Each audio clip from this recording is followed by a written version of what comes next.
O tik kliuvom.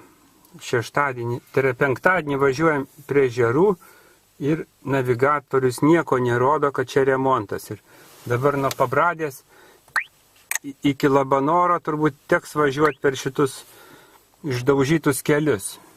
Čia nežinau, kiek kilometrų bus remontas.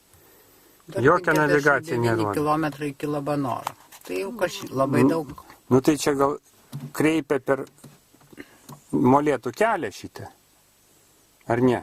Gal ir kreipia į Molėtų kelią. Kas čia žino?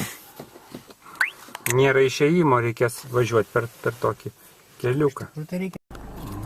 Važiuojant keliu iš Pabradės į Labanorą, mes atrandam tokį ežerą, vadinasi Arinas.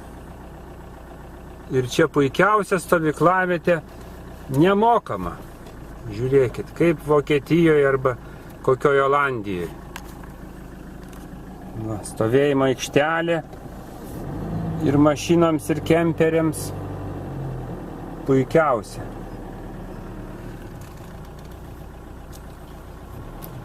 Pažiūrėsim, gal apsisuksim čia kaip nors.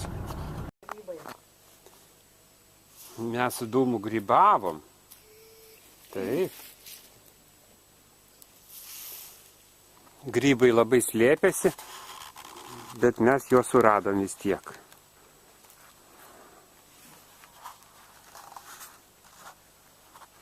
Va, kokie gražus. Demaskavom, kur jie slepiasi. O, pats gražiausias.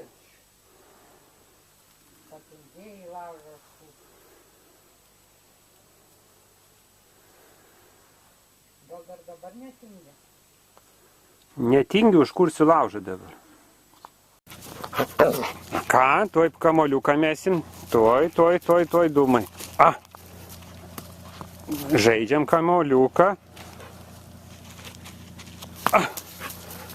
Va. Atnešk. Mes čia ir kaip spirsim. Spyrėm. Atnešk vėl.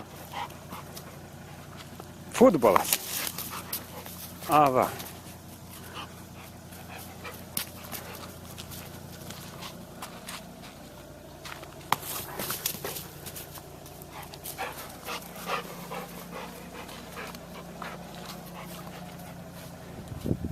Ai, dūma.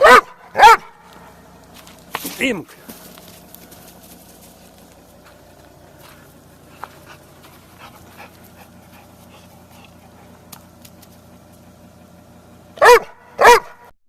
Filmuoju žvinabodžių kepimo receptas.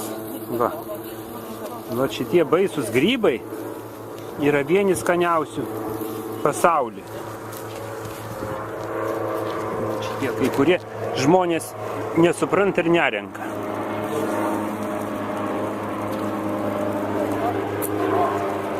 Va, į grietinėlę. Čia kas, manų košė? Kruopas ar kas? Čia yra džiūvėsėliai. Džiūvėsėliai. Pamirkyti džiūvėsėlius ir su alyva. Ir kepti ant alyvos ir ant sviesto gali. Trupiniai, dar senesni iš pačio žvinabodžio. Va kaip atrodo. Žvinabodžio. Skonis garuoja gražus.